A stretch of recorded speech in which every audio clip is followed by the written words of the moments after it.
Bismillahirrahmanirrahim. Assalamualaikum warahmatullahi wabarakatuh. Alhamdulillah, wassalatu wassalamu ala rasulillah wa ala alihi wa sahbihi wa sallama tasliman katsira, amma ba'da. Puji dan syukur senantiasa kita panjatkan kehadirat Allah Jalla wa Ala yang telah berfirman di dalam Al-Quranul Karim pada surat Ibrahim dengan firman-Nya, wa in ta'uddu ni'matallahi la tuhsuha innal insana lazalumun kaffar.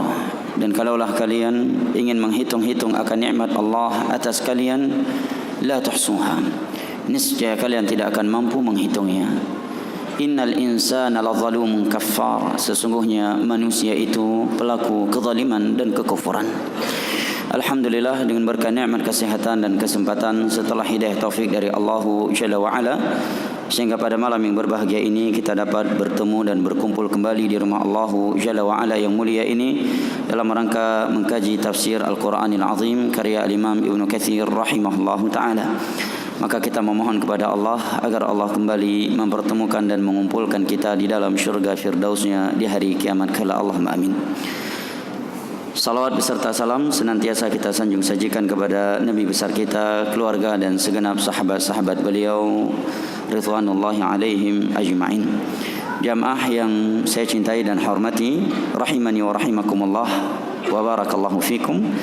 Kita masih pada penjelasan Al-Imam Ibnu Katsir rahimahullahu taala terkait firman-Nya Allah dari surat Al-Fatihah, iyyaka na'budu wa iyyaka nasta'in. Pada pertemuan yang lalu telah kita ketahui beberapa pembahasan terkait firman Allah Jalla wa Ala ini yang diuraikan oleh Al-Imam Ibnu Katsir rahimahullahu taala, dan di sana telah kita ketahui pula definisi al-ibadah dan kewajiban kita sebagai hamba Allah Jalla wa Ala di dunia ini. Berikut ini kata Al-Imam Ibnu Katsir rahimahullahu taala, qala Dhahhak 'an Ibnu Abbas.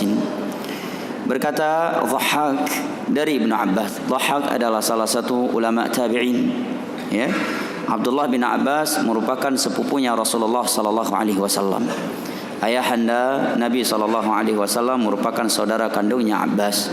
Ya, mereka bertemu pada Abdul Muttalib karena nama Nabi kita Muhammad bin Abdullah bin Abdul Muttalib, Abdullah bin Abbas bin Abdul Muttalib, ya. Maka Abdullah bin Abbas adalah sepupunya Nabi sallallahu alaihi wasallam, seorang sahabat Nabi yang masih muda tetapi dikenal dengan ilmu agama yang sangat dalam. Sampai-sampai beliau diberi lakab dengan Hibrul Ummah, tintanya umat ini. Artinya ilmu beliau memang luar biasa luasnya. Dan beliau salah satu dari sahabat Nabi yang mendapatkan sebuah doa yang istimewa dari Nabi untuk beliau. Diriwayatkan oleh Al-Imam Al-Bukhari bahawa suatu ketika Nabi SAW memeluk sahabat Abdullah bin Abbas, putra daripada paman beliau ini, sembari berdoa kepada Allah, Allahumma faqihhu fid din wa 'allimhu ta'wil. Ya Allah, faqihkan dia, fahamkan anak ini tentang ilmu agama ini dan ajarkan kepadanya ilmu tafsir. Di saat itu umur beliau belum baligh. Dan setelah Nabi SAW meninggal, beliau menjadi rujukannya umat Islam, ya, tingkat internasional, ya. Dan di masa Nabi SAW, beliau merupakan keluarganya Nabi, tetapi beliau tidak tidak pernah segan dan tidak pernah malu menundukkan dirinya dan merendahkan dirinya untuk menimba ilmu kepada sahabat-sahabat yang lebih senior dari beliau. Sampai-sampai disebutkan beliau pernah mendatangi rumahnya sahabat Zaid bin Thabit. Ya, di saat itu Zaid bin Thabit qail, sedang qailulah, tidur siang. Qailulah itu tidur menjelang siang. Ini salah satu dari sunnah Nabi sallallahu alaihi wasallam. Maka beliau pun menunggu Zaid bin Thabit keluar dari rumahnya.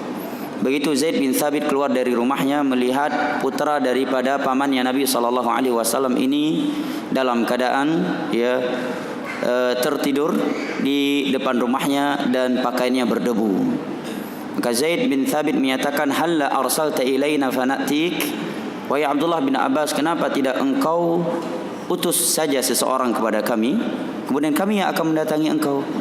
Maka Abdullah bin Abbas menyatakan, tidak demikian yang diajarkan oleh Rasulullah sallallahu alaihi wasallam. Sesungguhnya ilmu itu didatangi. Demikian ucap, ya, Abdullah bin Abbas radhiyallahu anhu. Demikianlah mereka, para ulama salaf adalah orang-orang yang merendah diri untuk ilmu agama. Dikatakan oleh seorang ulama tabi'in yang bernama Mujahid, murid seniornya sahabat Abdullah bin Abbas, dalam riwayat Al-Imam Al-Bukhari dalam sahih beliau, secara ta'liq, beliau menyatakan la yanalal ilm mustahin wala mustakbir.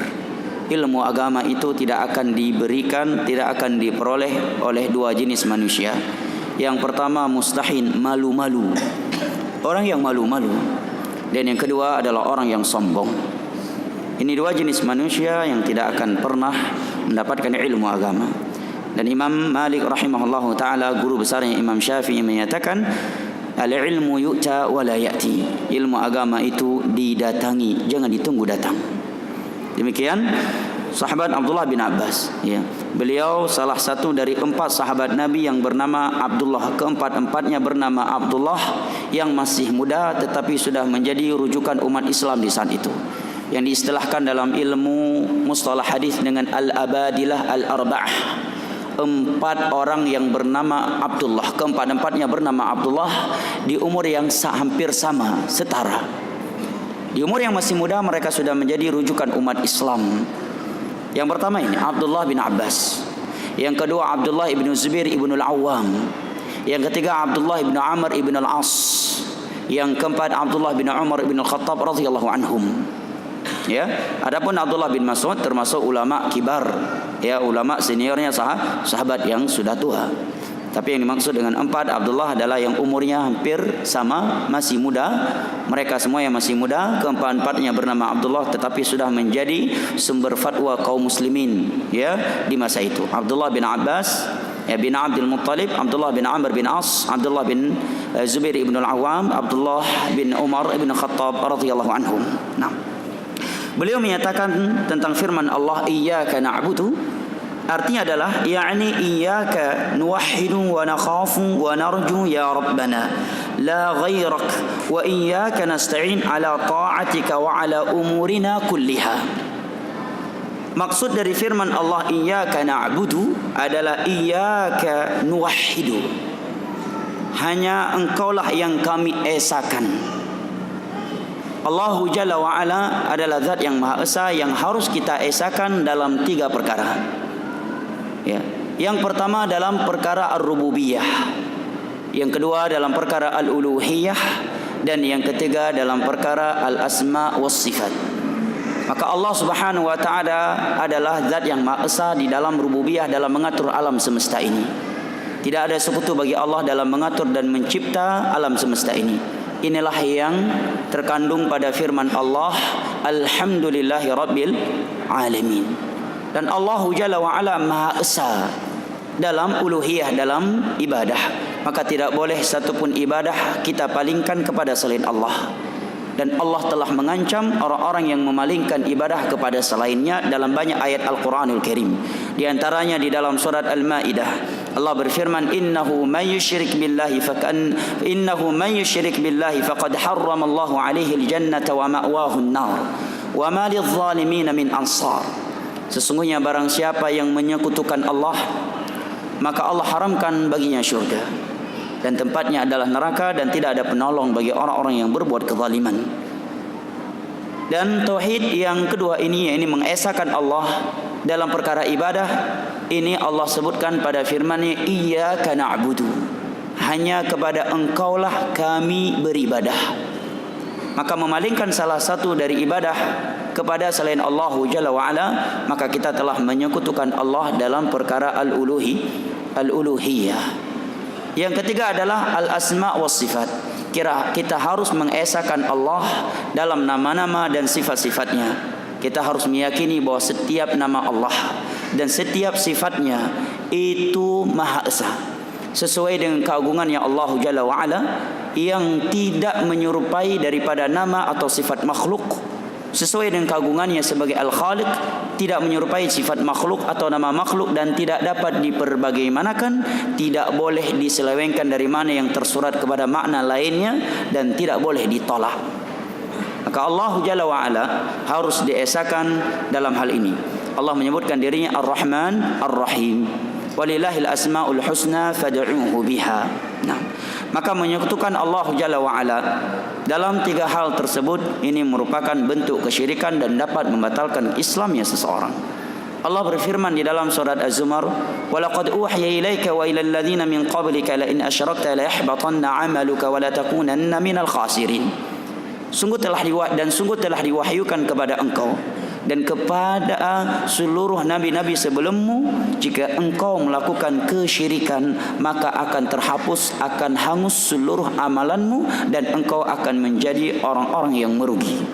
Di dalam surat At-Taubah, setelah Allah menyebutkan beberapa para nabi dan para rasul, pada akhirnya Allah menyatakan walau asyraku lahabita anhum ma kanu ya'malun. Dan kalaulah mereka berbuat syirik maka akan terhapus seluruh ibadah yang telah mereka kerjakan.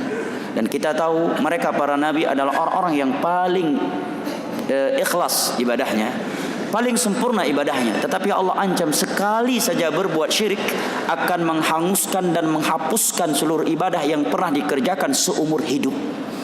Ini bahayanya syirik. Maka Allah sebutkan di dalam surat Al-Maidah, innahu may yusyrik billahi faqad harrama Allahu alaihi al-jannata wa ma'wahu an-nar wa ma lidh-dhalimin min ansar. Sesungguhnya barang siapa yang berbuat syirik kepada Allah, maka Allah haramkan untuknya syurga dan tempatnya adalah neraka, dan tidak ada penolong bagi orang-orang yang berbuat kezaliman. Pada surat Luqman Allah menamakan syirik adalah kezaliman yang sangat besar. Inna syirka la zulmun azim. Di dalam surat Al-Hajj Allah Jalla wa Ala berfirman, innahu may yusyrik billah faka'annama kharra minas samaa'i fatakhtafuhu at-tayru aw tahwi bihi ar-rihu fi makanin sahiq. Dzalika wa may yu'azzim sya'airallahi fa innaha min taqwal qulub. Sesungguhnya barang siapa yang melakukan kesyirikan, maka ancamannya untuk ia dilemparkan dari langit, ya faka'annama kharra minas sama', dilemparkan dari langit, kemudian diterkam oleh burung-burung, dan kemudian diterbangkan oleh angin-angin yang ada. Ini balasan Allah Jalla wa'ala kepada orang-orang yang menyekutukannya. Oleh karena itu, dalam banyak hadis Nabi SAW menyebutkan ancaman dan laknat Allah kepada orang-orang yang memalingkan ibadahnya kepada selain Allah. Di antaranya adalah hadisnya Nabi SAW, la'anallah man dzabaha li ghairillah. Allah melaknat orang yang menyembelih hewan kepada selain Allah Jalla wa'ala. Dia tujukan kepada tempat-tempat keramat dan seterusnya.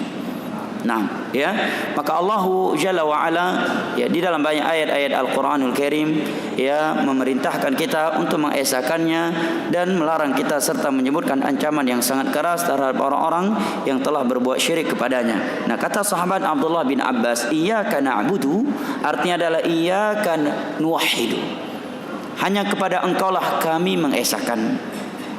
Wa nakhafu dan hanya kepada engkaulah kami takut, yang diiringi dengan pengagungan, penghinaan diri dan ketundukan. Wa narjuk dan hanya kepada engkaulah kami mengharap segala sesuatu, segala kebaikan. Ya Rabbana, wahai Rabb kami, la ghairak, tidak kepada selainmu.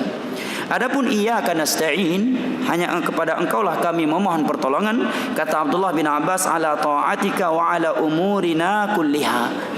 Kami memohon hanya kepada engkaulah kami memohon pertolongan agar dapat menjalankan ketaatan kepadamu dan agar kami dapat melaksanakan segala urusan kami. Kemudian kata Imam Ibnu Katsir rahimahullahu taala, wa qala Qatadah. Sedangkan dan Imam Qatadah menyatakan, Qatadah adalah Qatadah Ibnu Di'amah As-Sadusi, salah satu ulama besarnya tabi'in, salah satu ulama tafsir di kalangan tabi'in yang langsung belajar kepada beberapa sahabat Nabi sallallahu alaihi wasallam, yang di antaranya Anas bin Malik radhiyallahu anhu. Qatadah Ibnu Di'amah, beliau lahir dalam keadaan buta. Qatadah Ibnu Di'amah ini seorang ulama tabi'in, lahir dalam keadaan buta, dan beliau sudah hafiz 30 juz Al-Quranul Karim dalam keadaan umur beliau belum baligh. Dan beliau pernah menyetor surat Al-Baqarah kepada Sa'id bin Musayyab, ya, tuntas satu surat, hafalan satu huruf pun tidak salah, tidak tertukar antara wa dan fa, antara inna dan anna. Ini Qatadah Ibnu Di'amah. Beliau bacakan surat Al-Baqarah dengan hafalan tanpa melihat Al-Quran kepada Sa'id bin Musayyab, ulama tabi'in. Ya, tidak salah satu huruf pun tidak salah. Al-Baqarah jamaah. Kita qul ya ayyuhal kafirun saja terkadang terbolak-balik, a'budu ma ta'bun, atau ya, dan surat-surat yang pendek. Kala ge kathing bak solat, hana leuh qul ya ayyuhal kafirun. Membuta-buta lagi kathing.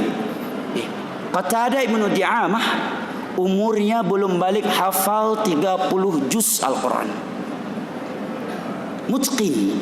Beliau setorkan surat Al-Baqarah sekali duduk tidak salah satu huruf pun. Demikian ulama tabi'in, ya, ulama-ulama salaf. Allah menciptakan mereka orang-orang yang menjaga syariat ini sehingga syariat ini sampai hari ini masih murni dan sampai hari kiamat. Dan ini merupakan ya, menunjukkan perjuangan dan perhatiannya orang tua mereka yang luar biasa kepada mereka. Kalau tidak akan mungkin lahir orang yang seperti ini. Ya. Coba bayangkan di bawah umur baligh sudah hafiz 30 juz. Ya, luar biasa. Dalam keadaan lahirnya dalam keadaan buta, lahir dalam keadaan buta.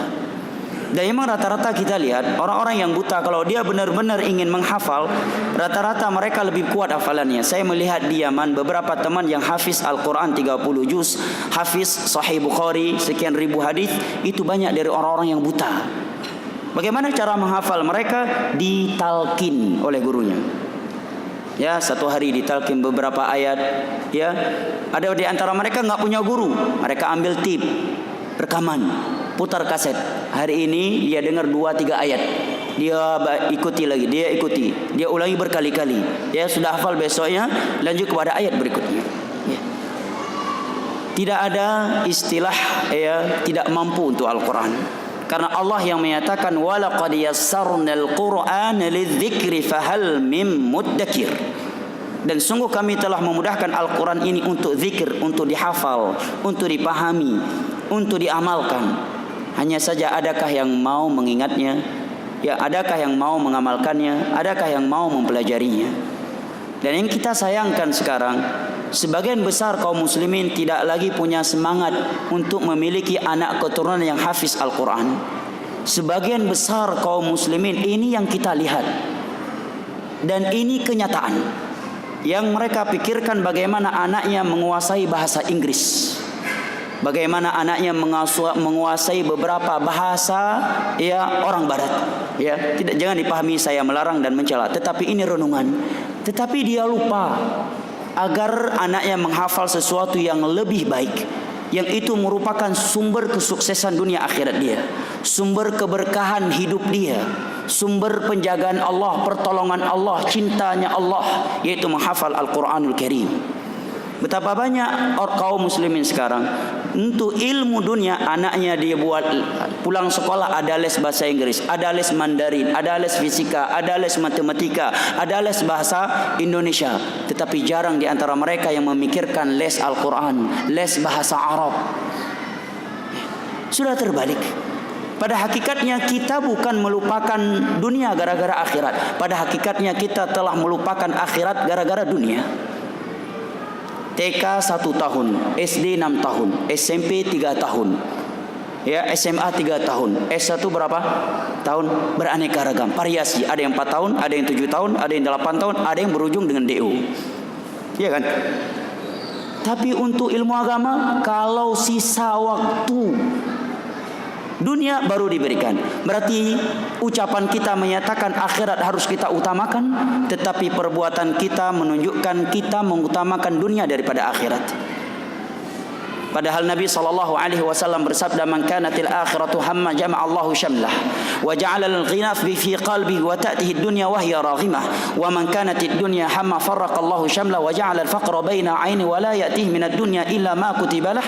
Riwayat Imam Ibnu Majah dari sahabat Zaid bin Thabit radhiyallahu anhu. Barang siapa yang akhirat adalah tujuan utama dia, Allah akan sukseskan, Allah akan mudahkan segala urusannya. Dan Allah akan tanamkan rasa cukup, sifat kaya dalam hatinya. Dan dunia akan mengejarnya sekalipun dunia itu tidak suka kepadanya. Wa man kanatid dunya hammah, tetapi barang siapa yang dunia merupakan tujuan utamanya, maka Allah akan membuat rusak segala urusannya. Allah cerai-beraikan urusannya, rusak rumah tangganya, ya, rusak usahanya, rusak ideologinya, rusak akhlaknya. Wa ja'alal faqra baina aini, dan Allah tanamkan sifat tidak cukup, sifat miskin di kedua matanya. Dan ini sifat orang yang ambisi kepada dunia. Berita dari Nabi, orang yang ambisi dan menjadikan dunia adalah sesuatu yang dia utamakan, dia tidak pernah punya sifat merasa cukup. Dan itu yang kita lihat, ya, yang melakukan, ya, korupsi dan yang misalnya bukan orang-orang miskin, tapi orang-orang yang kaya, punya uang banyak. Kenapa demikian? Karena Nabi menyatakan memang itu sifat orang yang ambisi terhadap dunia. Kapan sifat itu hilang? Kalau dia tidak akan lagi mengutamakan dunia di atas akhirat, baru hilang sifat itu. Selama sifat itu masih ada, kata Nabi, wa ja'alal faqra baina ainih, Allah senantiasa membuat dia ini tidak pernah merasa cukup dengan dunia yang Allah berikan. Di dalam hadis yang lain Nabi menyatakan, "Lau anna li ibni Adam wadiyan min dhahabin la ahabba an yakuna lahu wadiyan wa la yakfi illa turab." Hadis riwayat Al-Imam Al-Bukhari dan Muslim dari Abu Hurairah radhiyallahu anhu. Apabila anak Adam ini memiliki satu gunung emas, dia akan berambisi, berusaha untuk memiliki satu gunung emas berikutnya. Dia tidak akan merasa cukup dengannya sampai dia merasakan tanah. Artinya ketika sudah dimasukkan ke dalam liang kubur, baru dia sadar, alhaakumut takatsur hatta zurtumul maqabir. Kemudian Nabi menyatakan, wala ya'tihi minad dunya illa ma kutibalah. Padahal dunia ini tidak akan pernah dia peroleh kecuali sesuai dengan yang Allah tulis, yang Allah takdirkan. Tidak akan bertambah dan tidak akan berkurang dari apa yang telah tercatat di Lauhul Mahfuz, takdirnya Allahu Jalla wa Ala. Coba lihat Abdullah bin Abbas, Qatadah bin Diamah, masih kecil sudah hafal. Anak-anak kita umur 20 tahun sudah berapa juz hafalannya? Ya, bedakan dalam ilmu, ya, dalam urusan agama. Bahkan sebagian anak tanya umur 20 tahun, anak inang mubu ni dia matalom. Dari mutabu tayang padung bawah sendok ke bawah tira, petira bakbu. Ya. Belum lagi dalam ilmu agama. Kita mati, anak kita enggak tahu cara memandikan jenazah kita. Apakah tidak menyedihkan? Kita mati, anak kita tidak tahu bagaimana tata cara menyolatkan jenazah. Bapaknya meninggal, dia tidak tahu bagaimana menurunkan jenazah menurut petunjuk Nabi ke dalam liang kubur. Dari mana diturunkan, apa zikir yang harus dibacakan, dan kemana dihadapkan. Subhanallah. Ya, ini hendaknya menjadi renungan bagi kita. Ya. Hendaknya anak kita punya les ilmu agama. Sebagaimana kita fokus untuk mereka terhadap ilmu dunia. Mereka punya les bahasa Inggris. Kenapa enggak punya les bahasa Arab? Ya, yang merupakan bahasa Al-Quranul Karim, bahasa Nabi dia, bahasa mayoritas para sahabat Nabi, dan bahasa penduduk syurga. Coba kita renungi ini. Qatadah bin Diamah lahir buta, jamaah. Buta lahir. Hafal Al-Quran 30 juz dalam keadaan beliau belum baligh. Imam Syafi'i lahir udah yatim dari keluarga yang miskin. Umur 7 tahun hafal 30 juz Al-Quranul Karim. Umur 10 tahun hafal Muwatta Imam Malik puluhan ribu hadis Nabi. Di umur 11 tahun beliau sudah menjadi sumber fatwa tingkat internasional. Imam Syafi'i lahir sudah yatim dari keluarga yang miskin, dididik oleh seorang ibu, seorang wanita yang lemah lagi miskin, sehingga Allah jaga mereka. Ya, dan itulah pentingnya kita memiliki anak yang soleh. Kita meninggal sudah di liang kubur, setiap kali mereka melakukan amal soleh mengalir kepada kita tanpa mengurangi daripada pahala mereka, sekalipun mereka tidak meniatkan khusus untuk kita, karena anak adalah bagian dari kita. Allah berfirman dalam surat Yasin yang dijadikan dalil oleh para ulama dalam hal ini, di antara Imam Ibnu Katsir, dengan firman-Nya Allah, wa naktubu ma qaddamu wa atharahum, dan kami akan menulis apa yang telah mereka perbuat di dunia ini dan apa yang mereka tinggalkan. Di antara makna ayat ini, kata Imam Ibnu Katsir, adalah anak-anak yang saleh. Masya Allah, kita meninggal, anak kita yang kita tinggalkan penjaga salat 5 waktu berjamaah kalau dia laki-laki, pandai baca Al-Quran, sering baca Al-Quran, bahkan dia mengajarkan Al-Quran yang Nabi katakan khairukum man ta'allama Al-Qur'ana wa 'allamah, sebaik-baik kalian adalah pengajar yang mengajar dan belajar Al-Quranul Karim. Hadis Bukhari dari Uthman bin Affan. Nabi juga bersabda, man qara harfan min kitabillah falul hasanatu wal hasanatu bi'asyri amsalha wa la aqulu alif lam min harfun walakin alif harfun wal lam harfun wal mim harf. Barang siapa yang membaca satu huruf dari Al-Quran, baginya satu kebaikan dan dilipat gandakan oleh Allah menjadi 10 kebaikan. Aku tidak menyatakan alif lam mim itu dianggap satu huruf, tetapi alif satu huruf, lam satu huruf, mim satu huruf. Apalagi kalau anak kita tiap harinya membaca sekian lembar, bahkan dia hafal, bahkan dia imam masjid. Tapi kita meninggal dalam aliang kubur, anak kita yang penjara dia hidup. Kai rumah hidup, pakai penjara kaki nang sabe. Gok sabe masa anak tanya pajuh mentah-mentah sabe. Idih tinggal. Jatuh ke zina, jatuh ke khamar, na'udzubillah. Apa manfaatnya anak kita kaya raya kalau dia enggak tahu agama Allah?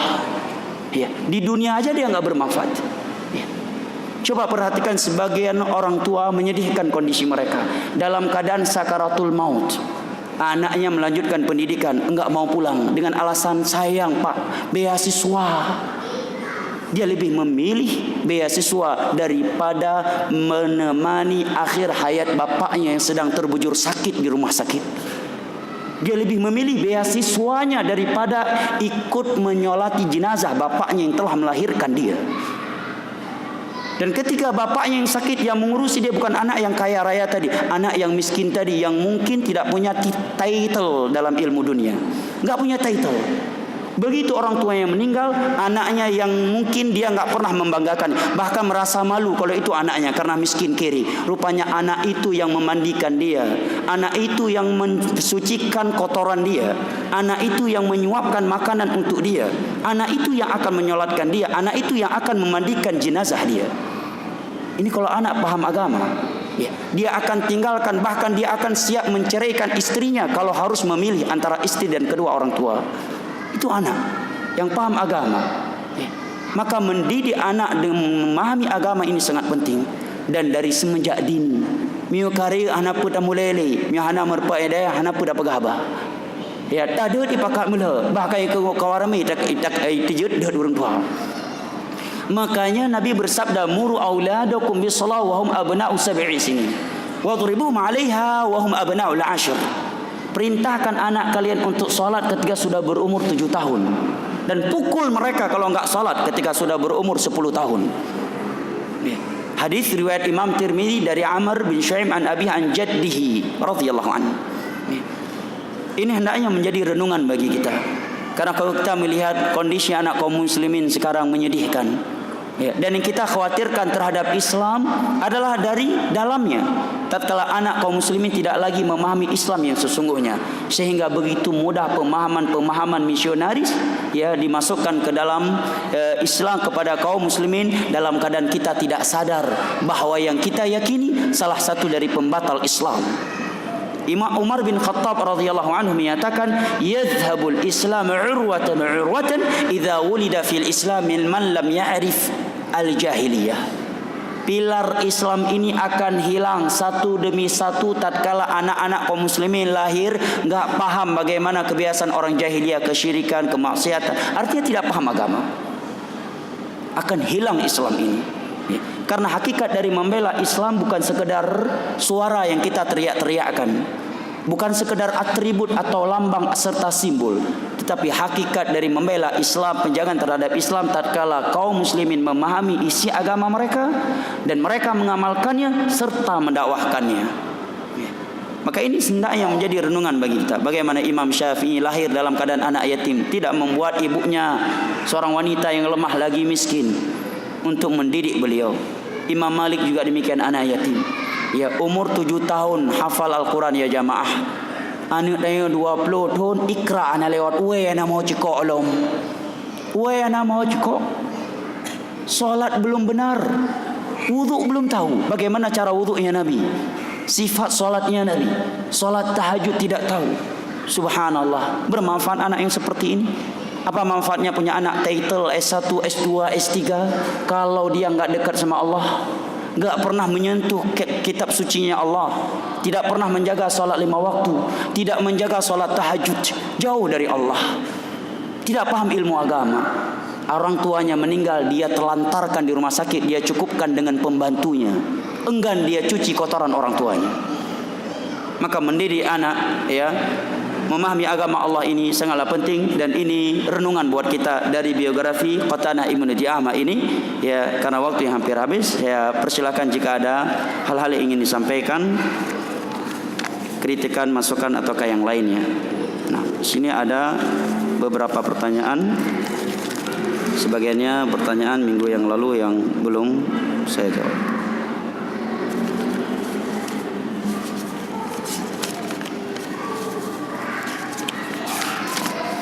Di sini ada pertanyaan, bolehkah kita menisbatkan diri sebagai Wahabi? Sebagai Wahabi.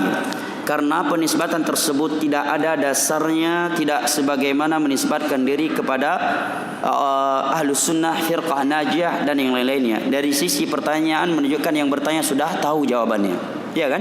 Karena ini bukan penisbatan yang ada dalilnya. Berarti kau sudah tahu jawabannya. Baik, saya tambah lagi, perlu kita yakini dan kita pahami bahwa Wahabi adalah sekte yang sesat, menyesatkan di dalam Islam. Ya, Wahabi adalah sekte firqah yang sesat, menyesatkan dalam Islam ini. Ya, pelapornya adalah yang bernama Abdul Wahab bin Abdurrahman bin Rustum. Meninggal pada tahun 190 Hijriah. Ada yang menyebutkan 194 Hijriah di Andalus, di Maroko sana. Dan saat itu cuma ada di Maroko. Dan yang pertama kali mengeluarkan fatwa sesatnya sekte ini Wahabi adalah yang bernama Ali bin Muhammad Al-Lukhami, yang meninggal pada tahun 478 Hijriah. Mufti kaum muslimin yang ada di Andalus. Dan juga selain beliau. Nah, Ali bin Muhammad Al-Lukhami ini mengeluarkan fatwa tentang sesatnya sekte Wahabi ini. Munculnya kapan tadi? Mati meninggalnya tokoh Wahabi ini tahun 100 berapa tadi? 90 Hijriah. Ada yang menyebutkan 194 Hijriah. Siapa namanya? Abdul Wahab bin Abdurrahman bin Rustum. Terkadang cuma disebutkan dengan Abdullah Wahab bin Rustum. Jelas ya? Yang memfatwakan sesatnya sekte ini siapa? Ali bin Muhammad Al-Lukhami, meninggal pada tahun 478 Hijriah. Kenapa dikatakan sesat? Karena sekte Wahabi ini, siapa tadi tokohnya? Abdul Wahab bin Abdurrahman bin Rustum, meninggal pada tahun 190 Hijriah. Dia memiliki beberapa penyimpangan akidah. Yang pertama, dia meyakini sifatnya Allah menyerupai sifat makhluk. Turunnya Allah seperti turunnya makhluk. Na'udzubillah. Ya, dan dia punya paham khawarij, bolehnya memberontak kepada penguasa yang zalim. Ya. Kemudian dia mengilghaqkan, meniadakan ibadah haji. Artinya orang yang mampu enggak haji enggak apa-apa. Dan dia memiliki paham bolehnya memerangi orang-orang yang di luar kelompoknya. Siapa namanya tadi? Abdul Wahab bin Abdurrahman bin Rustum, meninggal pada tahun 190 Hijriah. Yang mengeluarkan fatwa sesatnya ini ulama Andalus daerah itu. Pada tahun keluarnya fatwa ini pada tahun pada abad ke-4 Hijriah oleh Imam Muftinya Andalusan itu yang bernama Ali bin Muhammad Al-Lukhami, yang meninggal pada tahun 478 Hijriah. Jelas? Sekarang terbalik, ya, fatwa sesat ini diberikan kepada Syekh Muhammad bin Abdul Wahab yang lahir pada tahun 1119 Hijriah dan meninggal pada tahun 1206 Hijriah kurang. Mungkinkah fatwa yang 800 tahun yang lalu sudah keluar diberikan kepada orang yang datang 800 tahun setelah itu? Mungkin enggak? Mungkin enggak bagi saya bisa memvonis sesatnya orang yang akan muncul 800 tahun ke depan? Semua enggak mungkin kecuali dengan wahyu dari Allah Subhanahu wa taala, dan itu tidak mungkin kecuali kepada mereka para nabi dan para rasul.